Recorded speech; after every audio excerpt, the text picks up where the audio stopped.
actors, filmmakers, writers, it's time for your breakthrough, wherever you are in America. Whether it's Hollywood, Florida, Hollywood, North Carolina, or Hollywood, Pennsylvania, this is the podcast where you will discover how to break through in Hollywood, California.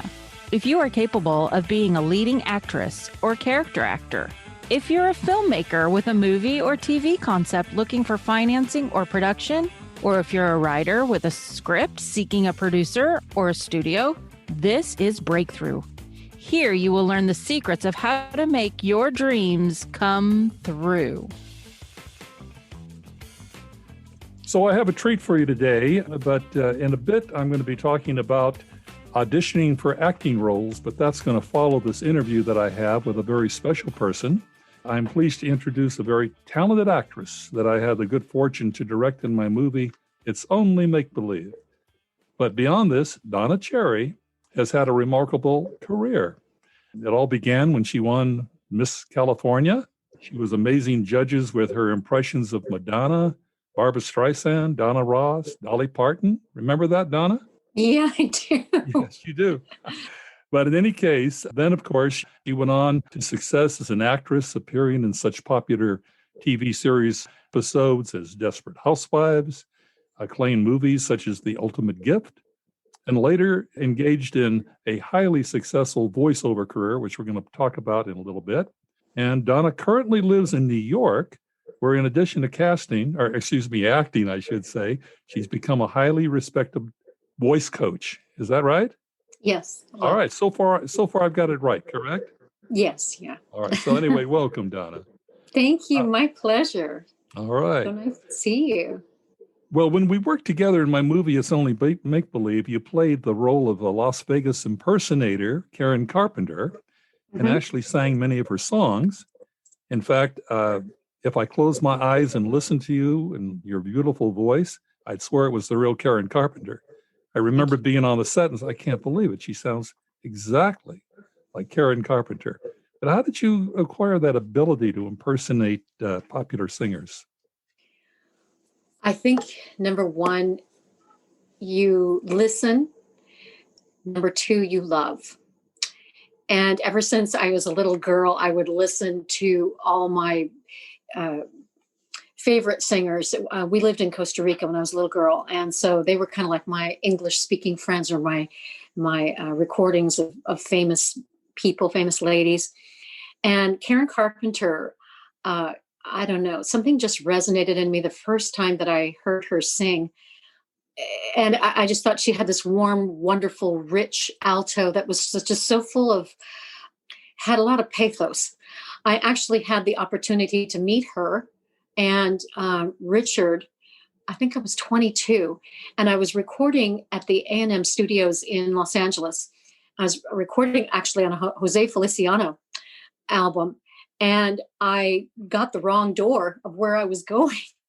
back to my room, back to the studio where we were recording. And I walked in and there was Karen and Richard Carpenter. And I was stunned. I mean, what are the chances? And they were just been a real thrill.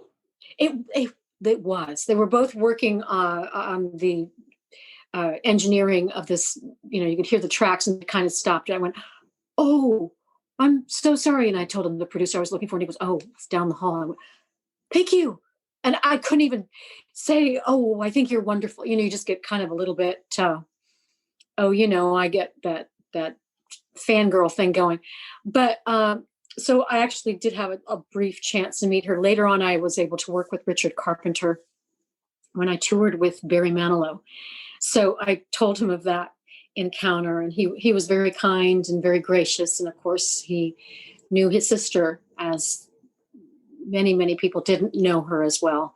But it was just a privilege. So anyway, in auditioning for your movie, thank you for saying I sounded like her, because I thought she was just one of those wonderful warm blankets of a voice, of the great voices that you can put on. And it was a real treat to be able to play her as an impression in your movie, and yet have my own character in the movie as well. Well, I have to say, you not only sang beautifully and impersonated her quite well, but also a fine actress. I mean, you delivered a great performance, so we appreciated that. But you've impersonated others as well, right? Other singers? Oh, sure. Yeah, yeah. I mean, how did you go about learning how to do this sort of thing? That's what I'm curious about. Sure. Literally, it started when I was a kid. And I mean, I'm from California, but I was born in South America, in Colombia, and then lived in Costa Rica. And my parents were missionaries and teachers and pastors down there. And uh, I'm the youngest of 5 kids, and the older kids in the family were always off doing their thing. And I had my records, and yes, there were records then. And I would create my own little world. I literally created um, those card tables, would put a big sheet over it and go under it. And I would have my record player and whatever records I could. And I would just sing in my little house, and I'd play them over and over and over. And my mom said that when I was little and she'd have people over to the house, she'd say, "Donnie, you want to do Thumbelina?" My nickname was Donnie.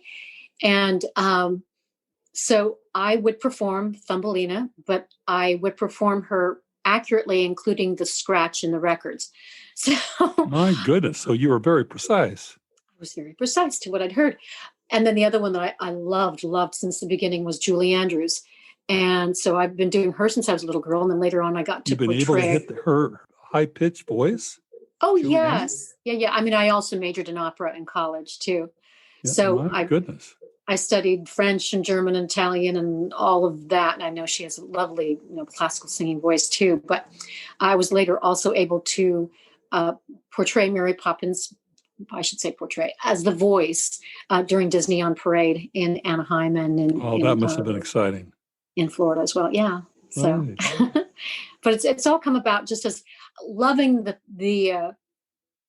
loving the singer themselves, loving what they stand for. You think about Streisand, and she's got this intensity, this way of expressing herself. Well, why her eyes aren't really crossed. She has this power and feeling.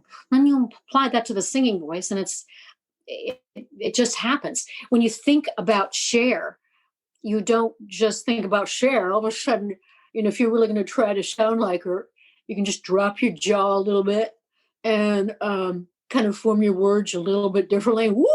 And then you get that kind of sound.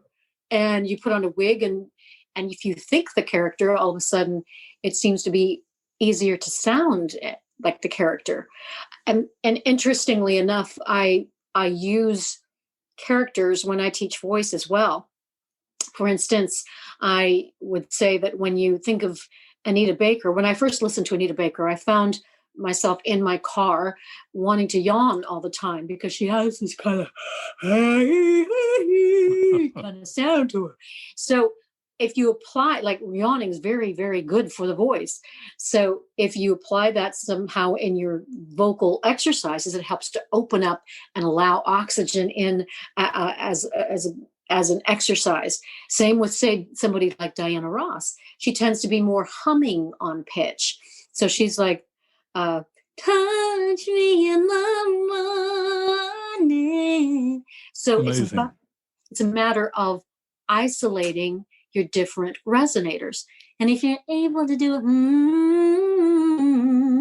then we're putting it, so it's not a denasalized sound like Streisand, it's a nasalized sound like Diana.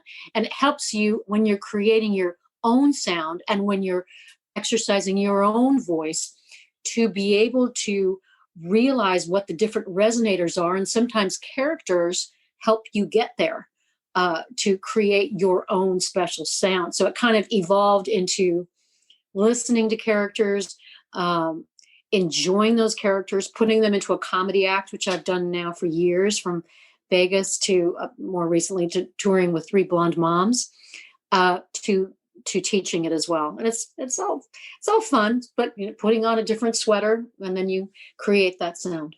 Well, that's I didn't even know some of the things and I knew you then, but didn't know how extensive your career was as a impersonator of some celebrities. Let's turn to acting for a second. Okay. Breaking into Hollywood as an actress of course, you were a former Miss California, and I'm sure that helped, but that certainly didn't guarantee any parts in TVs or movies. How did you first begin? How did you break in? Comedy helped immensely. Comic timing is something that I kind of learned on the job doing some of these, Vegas performances. And right after Miss California, I got booked as the Miss California that was funny in Vegas. And I went, whoa, whoa, whoa, whoa. I'm a singer. I'm an actor, but okay. And I can be funny, but it's a matter of, putting into an act that's, appropriate. And most everybody wants, 20-minute acts. In the beginning, I only needed, tight 10 minutes, tight 12. So I learned on the job, but it's about comic timing. So for me, the acting developed out of comedy. I was a regular at the Comedy Store on Sunset Boulevard with the famed Mitzi Shore at the helm, and really cut my teeth there, learning comedy timing, learning how to put your life into words. And in my case, I was considered a variety act. So I wasn't just a straight monologist. I had the impressions in between the monologue. And as a result of that, I started meeting people, got my agents. They would submit me on these comedy gigs on sitcoms and voiceovers, which eventually, took on a little bit of, a life of its own. So that was my ticket to acting for me personally was comedy. It seems like once you can do comedy, drama is the yin of that yang. Exactly. Many people that can do drama can't always do comedy, but I have yet to know a comedian that can't do drama. Exactly. And we have a number of examples of actors who were comedians or are comedians, and yet were able to turn to a dramatic acting role and won awards as a result of it. Oh, yeah. Eddie Murphy, Jim Carrey, the list is extensive. Robin Williams, it goes on down the line. Do you recommend to an actor or actress breaking into the business that they should, if they have somewhat of a comedic flair, that they should pursue that, at least in terms of acting workshops or that sort of thing? Absolutely. I think it is, you can have an edge. However, that being said, whatever your edge is, that's what's going to work for you. If you are a terrific dramatic actor and you're a little scared of comedy, you know what? Focus initially on dramatic acting, but by the same token, take those improv classes. And as you take the improv classes, it's going to kind of get that muscle going, not just the funny bone, but the reality bone. All great comedy is based on truth and reality. And then you stretch it from there, and you can create different kinds of comedy, heightened comedy, from commedia dell'arte to, the subtle, wry comedy that sells more nowadays. So I would say whatever you feel your greatest talent is, specialize and just go for it, and don't be afraid while you're getting the benefit of educating yourself with these different kinds of mediums, from improv to, yes, of course, comedy. And if comedy's your thing, go for it. Just start honing, whether it's in stand-up online right now with the COVID times that we're in, to you just practicing improv scenes and trying them out with friends. Well, Donna, do you feel that, as an actress, for example, sometimes you have to do many different things to find out what your shtick, what your ability and talent is, trying everything to see where you best fit in, or trying everything to develop diversification? I've been really diversified, maybe to a fault. So I'm not going to say. However, I've had a lot of jobs in a lot of different genres of the business. It just tends to be that comedy has been the one section of the business that has been more my ticket. And having come from impressions, having come from being able to host, having come from being able to act also, and so yes, there is a certain amount of diversification, I would say, in one's education that is extremely important. If you're going to get a degree in performing arts and you want to hone your acting skills, you're going to also need to take directing. You're going to need to take theater history. You're going to need to take, history of television, movies, that sort of thing. Well, that's great advice. So that's more diversification, I think, than most actors who are just breaking in, or let's say coming to Hollywood, whatever it might be, thinking, okay, I'll take an acting class and I'll be ready to act. There's so much more to it that you've just pointed out. Of course. I mean, it's you can see the iceberg, but below the iceberg, there's so much beneath that builds up to become, the kind of creative performer that you want to become. So you have to think about who you admire, what you like about that performer, what you like about that voice that you want to incorporate into your own being. A lot of the stars have their own, footprint. Persona. So ingrained in them that they don't need to think about that. And they're either going to make it big or flop. And sometimes it's those really strong personas that help you to, rise to the top. But if you're, don't really know what your persona is, you don't really know, okay, I'm going to try this sweater on, see how it feels. I'm going to try this one on. My acting coach used to say that you got to get through the fence to get to the house. So what's the fence that's around your house? And you got to sometimes figure, okay, and then let's add this, let's add that. It's part of the being, the performing being that you're becoming. All of those colors, all of those influences, create your, I'll say final products, but even final products, if you're a real artist, they're constantly emerging. Well, that's some great advice. Let's turn to stage for a moment. I know that you went from California to New York, and in New York, you did some off-Broadway. In fact, you even won a Drama-Logue Award, if I'm correct. Mm-hmm. So yeah. What about stage? Is that a good way to get into film and TV acting via stage plays? It can be. I love theater. I love live performance. Comedy and performing stand-up gave me a lot of that, got to feel, got to read the audience, and you can play with them. When you're obviously in a scripted piece, AKA a Broadway show, or off-Broadway, whatever it may be, you have that give and take from the audience. That's so fun and so exciting. And yes, many doors can open from that to film. I find lately more doors seem to be opening from film to Broadway.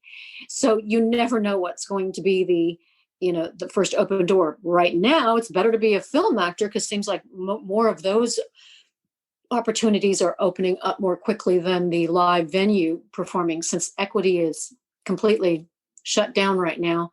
And SAG is starting up, Screen Actors Guild has a lot more openings in terms of. Well, that's true. Of course, it's only a matter of time. And I think if we finally learn how to treat COVID right, and realize it's not going to go away so quickly unless we do the things we need to do, I think the important thing is it's all going to open up again. And you're right. There are many dramatic actors who said, I wonder if I could do stage. And sometimes the challenge of doing stage is almost insurmountable to them. Oh my God, it's live performance. I can't redo my scene. It is a challenge for many, but they seem to think that that's a good entree. Sometimes you get discovered that way. But you went from New York back to California, and you went to work at the Comedy Store. And I think, what is that, in LA? And then you went probably to Las Vegas, and because they have a Comedy Store in Las Vegas, San Diego. Am I right? Mm-hmm. Yeah. Okay, so, I mean, were you discovered, as far as film, as far as getting an agent, were you discovered through the Comedy Store? I would say it was one of the major threads in the tapestry of my um, being discovered. Um, I met so many people at the Comedy Store. I performed with every name out there. Um, and it was a terrific entree. Being Miss California, believe it or not, from being a college girl going into career life, even Miss California opened a lot of doors too. But I would say that the Miss California title with going into the Comedy Store was a crazy good 1-2 punch for me. So yes, you have to have a venue. You have to have a venue where you're going to be seen, whether it's on a live comedy stage or whether it's on the Broadway stage or whether you get a role on a, some kind of I'm thinking a podcast, but some kind of an online situation. I mean, somewhere where you are seen. Social media is so ginormous, as we know. I mean, everybody in their Instagram accounts has their, reels that they're showing to people, and that seems to be um, the new way to showcase yourself, especially during these times. But you, number one, have to find the appropriate venue for you and for the times. So for me, my appropriate venue was, I would say, indeed, the Comedy Store. And then as a result of the Comedy Store, I worked other venues in Vegas that weren't Comedy Store based. I mean, I've worked at one point most of the casinos on the Strip and off the Strip and in Laughlin, as well as, in Atlantic City and Tahoe. So once you start working with somebody like the Comedy Store, and then you start opening for someone, a big name, or you're in a review show. Review shows for me paid the bills for a while, and they were in Tahoe and in Vegas, and I did one in Hawaii. But there's always venues for you to grab onto. So once you have your venue that is appropriate to your talent, whether you're showcasing your singing, whether it's SoundCloud, to whether you're showcasing your acting, to hopefully right now everything's on reels because of no live performance at the moment, but to showcasing your comedy. Just make sure that you're out there and that you have access and are utilizing all the appropriate venues that you can to get out there and then follow through with the people that could make a difference for you, and continually, submit yourself on jobs daily. I'm still submitting myself as well as my agents. So speaking of the agent, you brought up the magic word. How important when you're beginning your career is it to have an agent? And if it's important, somebody getting new in the business, how do they acquire an agent? It's the old chicken and the egg theory, isn't it? Yes, I'd say so.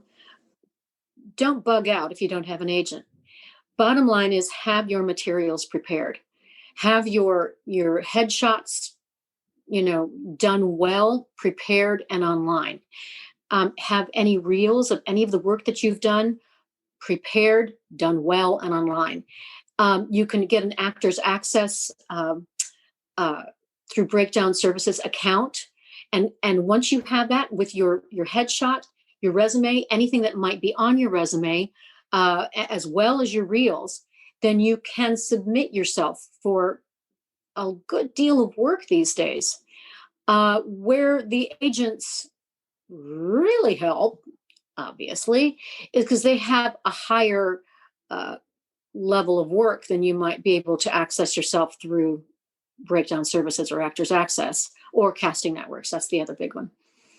Well, I've also heard of actors, unfortunately, who get stuck with an agent and the agent really is not able to help them develop their career.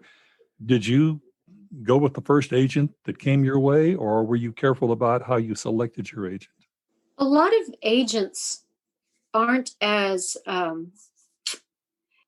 hands-on as, say, a manager might be. A manager can really help you do the whole package.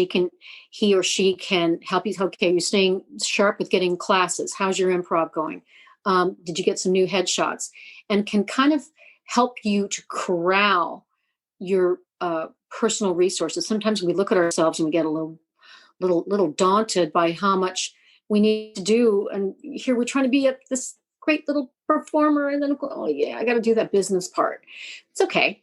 All you have to do is make sure your likeness is out there. Make sure that the image of what you're trying to pursue in terms of work is out there. So people go, yeah, perfect. I see businesswoman. I see doctor. Yeah, no, great blue collar. So whatever your type is for acting, make sure that you are out there. In terms of agent, yes, higher caliber of work, no question about it. And you can get agents online these days by doing the whole Instagram thing. Casting directors these days are doing online classes almost every day of the week. There is a, oh gosh, what's it called? It's like a COVID letter that I get daily with all of the classes and opportunities that are happening daily for actors to keep them on their game. And of course, this is in New York, and the same holds true with California, correct? It's online, so it's accessible from North Carolina. It's accessible from, London. So that's the nice thing. If there's a silver lining to this COVID thing, how we have even banded together more as a community to, okay, let's get out there. How are you going to do it? Okay, you get your ring light, you get those classes, and you plan your classes daily. Some of them are for pay and a lot of them are for free, but there's a lot of access now than ever before. I'm going to find the letter here and I'll give you the name of it. So theoretically you could be, let's say, in the center of Ohio, perhaps doing a lot of stage work, for example, in a little theater or theater that's nearby. And you could then go online and still be able to make contact. You may not have to leave Ohio until you have at least the semblance of a career going. Is that correct? Correct. They've changed the name of this newsletter, but a gal named Jenna Doolittle heads it up. And Jenna Doolittle. Yeah, it's now called actorsrise@gmail.com. All right, let's write that down, listeners. actorsrise@gmail.com, correct? Yes. Good. And it's the Actors Rise newsletter. Just sign up for it. And it was every day. Now I think she's doing more of the weekly letters so that you know how to plan your week. So you can pop in some classes in between while you're, maybe doing either your day job, or if you're an attorney, or, whatever you want to do. If you're still wanting to pursue the arts, that's one way that you can do it, certainly as an actor. And there's even voiceover workshops on there as well, in terms of singing and voiceover. If you want private training, obviously, I do that, but there's many teachers in many parts of the country that also do that, and will do Zoom lessons as well. So there's I definitely want to get into the voiceover aspect, because and the fact that you offer that as an instructor. But how did you break into voiceover? Because I do funny voices. It kind of came as a natural. I mean, I could sing as the characters, and cartoons and animation became, I was out for every audition. I even auditioned for Bart Simpson a long time ago. Boy, that would have been the gig to get. But I do little boys' voices pretty well. And I did get two little boys' voices in character cartoons. One is JJ the Jet Plane, which was on PBS Kids for years. And then the other one was Tut in Tuttenstein, which was Discovery Kids. And that one won an Emmy Award. It's based out of Ireland, but they had the American crew in the States and California at the time. So, but in both of those, I played little boys. And it's like, I can do little girls' voices too, but for some reason, I guess because I can growl my voice and sound like a kid, cool. That's good. Those kinds of doors opened a little bit more readily than the little girl voices. But So yes, that opened up. And then I also did national, just advertisement campaigns. I did Time Warner Cable, Union Bank, various other kinds of financial institutions. But you do the voiceovers for them because sometimes they want a warm sound, or you can soften it if you're talking about bowl of wine, or whatever it is you're doing. You're gonna adapt your voice for that product. And what is really interesting to me is for voiceover, less is more. It's really not about how big your voice is, where that can be your best friend on Broadway and in opera for sure. But in voiceover, you take whatever your instrument is, and it's not as much about the instrument as how you use it. You are a voice actor, emphasis on the actor. So you machinate whatever you've got going here, and you can make it tiny and cute and intimate, and or you can sound authoritative and strong and speak this way. So it just doing voiceovers is as much of a wonderful way to do an acting career, online, even these days, especially as the visual element. So I love doing voiceovers. Well, so Donna, as a voiceover instructor, because obviously you're very, very good at this, what do you do, first of all? What services can you offer? And how does someone, if they want to, enlist your services as a voiceover tutor or instructor, what do you do? How does this go? How do you go about it? I'm also a singing voice teacher with my degree in opera. So I have students that are singers, and then I have some that just come to me for straight voiceover and the spoken word. So it depends on what you are wanting to develop. All you have to do these days is call me. We'll work it out in terms of Zoom sessions. Usually I'm at a studio and playing the piano with you, and I can, I also play piano. So if you are doing the singing, we run through those gambit of exercises. But I also find that with voiceover exercises, while piano isn't entirely necessary, there are exercises that you need to do to get to the kind of, I'll say, full-bodied sound, as well as the how to utilize your acting chops to be able to either sell a product or to do animation. So it's all depending on what the student is wanting in terms of their end game, or if they're just doing an exploratory type of a situation, we can sit down and talk about that, and we can fashion it with both kinds of end games in mind, with its singing as well as spoken word. Well, I have two things. You said something, first of all, that was very important, and that is someone. You're headquartered, obviously, in New York City, but obviously someone who might be otherwise in Ohio, as we talked about, Nebraska, North Carolina, regardless of where you are, you could actually help them via Zoom conferences. Absolutely. That's very unique. Yes, I've used Zoom, and the other one that I really love is the Messenger face audio app on with Facebook, Mm-hmm. and it's great. Yes, right.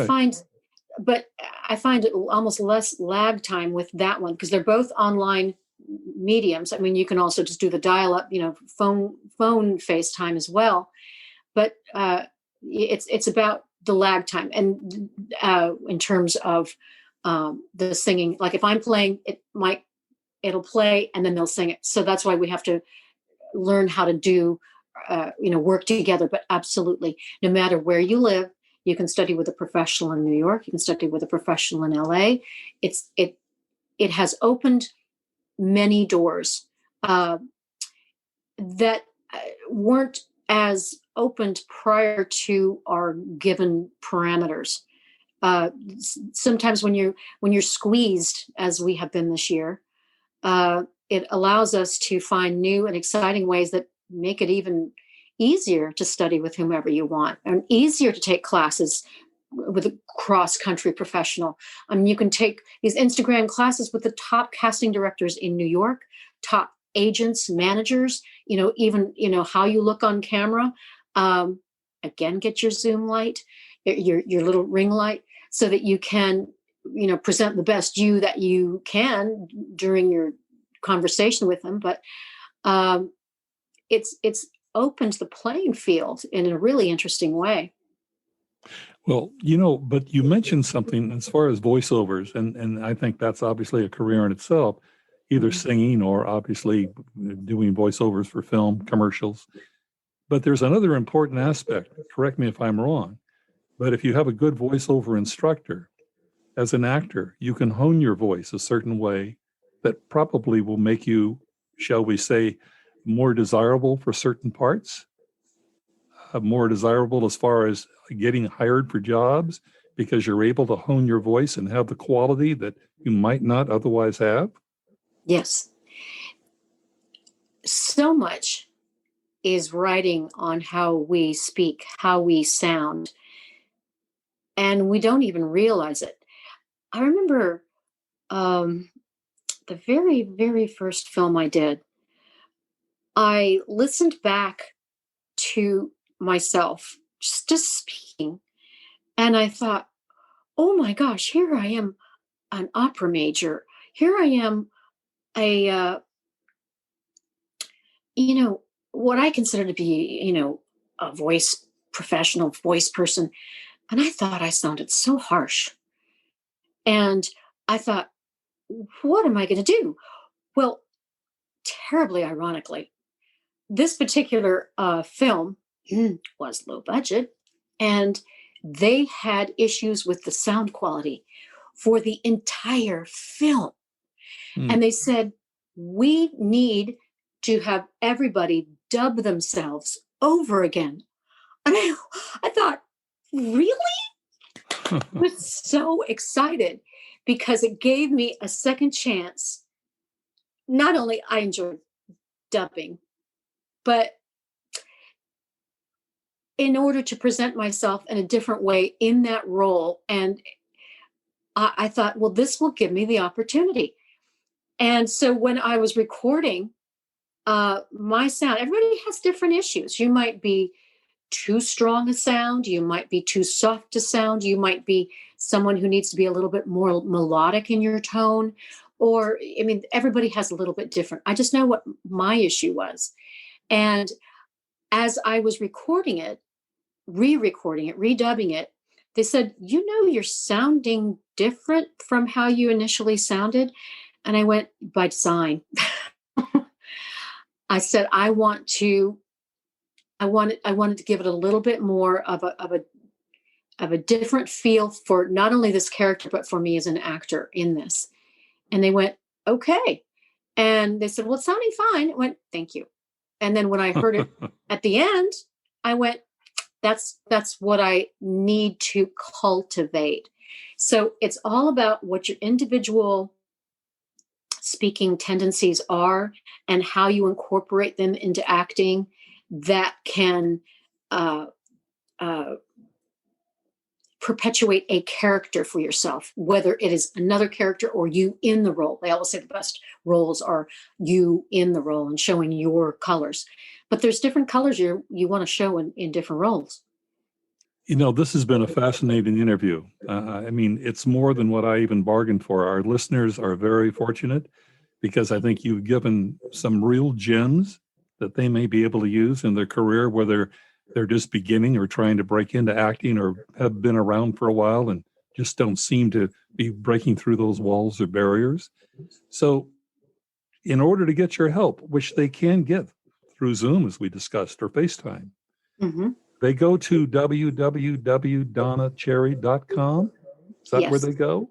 Sure. Yeah. I want to repeat that. 3 W's. Donna Cherry, CHERRY.com. And there's a contact button. You can just do Donna at donnacherry.com. And if you know Jim, he'll give you my phone number. I'm okay with that. Well, not only that, but on our website, you will be able to see, we will have Donna's email address, how to reach her. So again, you just go to the website and I think you'll be in good shape. Donna, I want to thank you very much for being part of the interview. It's been enlightening, to say the least. And I have a feeling that there's more we could talk about, and maybe we'll do it again. That would be lovely. It's been All right. so nice to see you and reconnect with you. Thank you. Thank you so much. Thanks for joining us again. As a reminder, each week you're going to be hearing from leading actors, agents, producers, writers, directors, and even network executives.